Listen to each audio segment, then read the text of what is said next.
Hello， 大家好，欢迎收看第160期的亚当球鞋，我是你们的亚当。说起国产的最强终端团队鞋款，你会说出哪一个系列呢？我觉得大部分的朋友一定会觉得预帅是最强的吧。而今天我们的主角这一双大3 Pro， 它的出现直接撼动了预帅的地位，可能国产最强的终端团队鞋款这个名头啊，在这个鞋款推出之后就要易主了。那这一双新大3的 Pro 版本在实战方面的表现究竟怎么样呢？在普通版本的新大3上出现的一些问题，在它身上是否有改进呢？欢迎收看本期的亚当球鞋，我是亚当。本期节目由您的点赞赞助播出。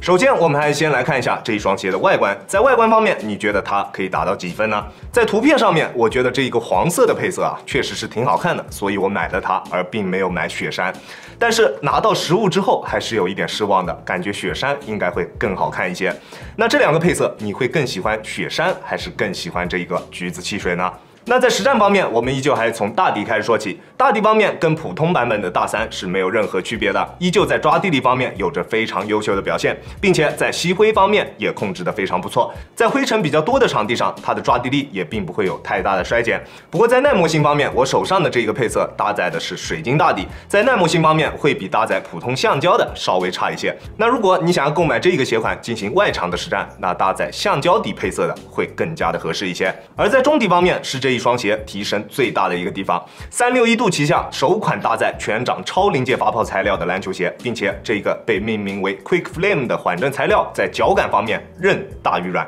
现在大家都会在购买篮球鞋之前去看商家的数据，说回弹率有多少多少，但是其实这些多少多少啊都是比较虚的，只有穿上脚之后，你才能知道这一双鞋的缓震材料究竟怎么样，并且球鞋的中底是否有外侧的包围材料的软硬，缓震材料的厚度，种种因素都会影响到实际的穿着脚感，所以数据并不能说明一切。光看数据的话，它的回弹率仅为75%，在一众的回弹率80%以上的超临界里面，其实并不出众，但是在实际的穿着体验上，它确实有着非常不错的表现。它的中底表现非常出色，在后掌的厚度非常厚，提供了非常高的缓震极限。反正不管我怎么去踩它都不会出现那种一脚踩到底的情况，并且它大面积的硬质 TPU 包围非常好的控制住了中底缓震材料的形变，并不会出现因为中底形变过大而出现的稳定性方面的问题。而且它的中底密度其实是非常高的，在内侧虽然并没有做出跟外侧一样明显的包围设计，但是在内侧的形变也并不会很大。在普通版本身上出现的立线不正问题，在 Pro 版本上面啊，可以说是完美的解决了，这一点大家可以放心，并且更为偏韧的中底调教，加上它前掌重心明显的下降，让它在反应性方面也没有太大的问题，表现也非常的不错。突破的过程中，中底的泄力感几乎是感觉不到的，这一点是非常值得认可的。但是中底的重心依旧有一点点的偏高，那如果你对于球鞋的场地感要求是比较高的，那它绝对不是你想要的。但是如果你对于场地感的要求并没有太高，那这一双鞋绝对啊，它的中底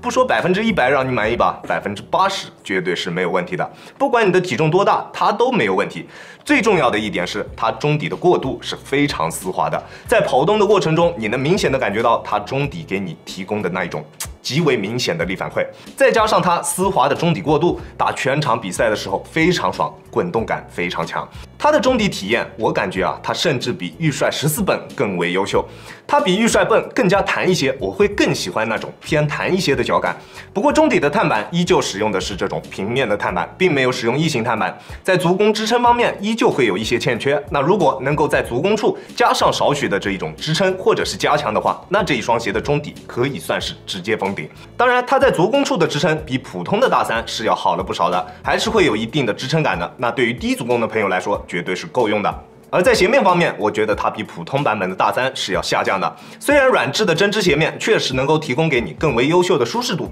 但是在强度方面明显是要下降了。并且像我这样脚型略微偏瘦一些的球员，系紧鞋带之后，也依旧能够感觉到在做一些侧向蹬地啊、变向啊、后撤步啊之类的动作的时候啊，脚在鞋内还是会出现比较明显的位移。正常脚型或者是脚型略微偏宽一点的朋友，可能会更加适合它的楦型。不过虽然鞋面的强度是有所下降的，但是绝对也是够用的一个水平。即使我的双脚并不能完全与鞋面贴合，会出现一定的这种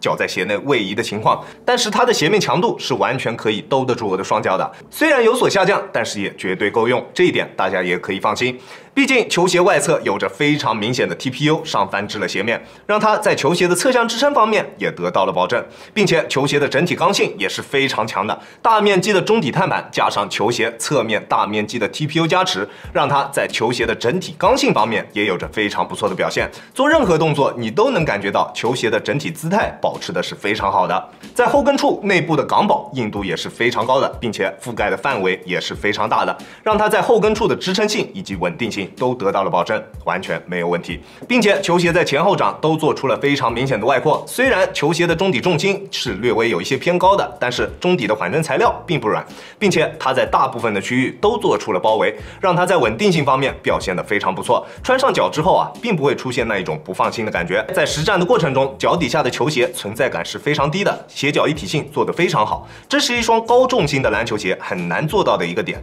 整体的重量布置、中底的感觉、整体的包裹，在这一些方面都要做得足够好，才能有这样的表现。而在重量方面，单支42码的大3 Pro 重量是407克，这样的配置、这样的重量表现，我是绝对可以接受的，并且优秀的鞋脚一体性让它穿在脚上的感觉更为的轻质。我觉得这一双鞋虽然在重量的数值方面啊表现并不是特别优秀，但是实际的穿着方面，我相信大部分人都是可以满意的。这一双鞋亚当球鞋主观评分9.2分，这一双鞋是我今年穿过最为优秀的一双团队款篮球鞋。那不管你是什么位置，都可以选择它，不管你是外线或者是内线的球员，这双鞋都可以适配。但是它也有着比较明显的缺陷，那比如说足弓处的支撑还是略微有一些偏弱，后跟处的小枕头设计位置啊还是依旧有一点偏低，但是在其他方面它的表现都是在水准之上的，非常优秀。那如果你想要买一双篮球鞋，但是你还没有想好要购买什么鞋款，你就想要买一双水桶鞋，想要买的鞋款在各方面表现都 OK， 但是买不起一摔14泵，那这会是你最好的一个选择。在尺码的选择方面，我平时耐克穿42.5，李宁穿42，这一双鞋我选择的42码是非常合适的，你可以适当参考一下。OK， 这就是本期视频的全部内容了。再次感谢大家观看本期的亚当球鞋，亚当球鞋一切从实战出发，我是亚当。如果你觉得我的视频可以帮助到你，希望你可以关注我，并且顺手给我点一个赞，这就是对我最大的支持了。好了，那我们下期视频再见吧，大家有空来做 Peace。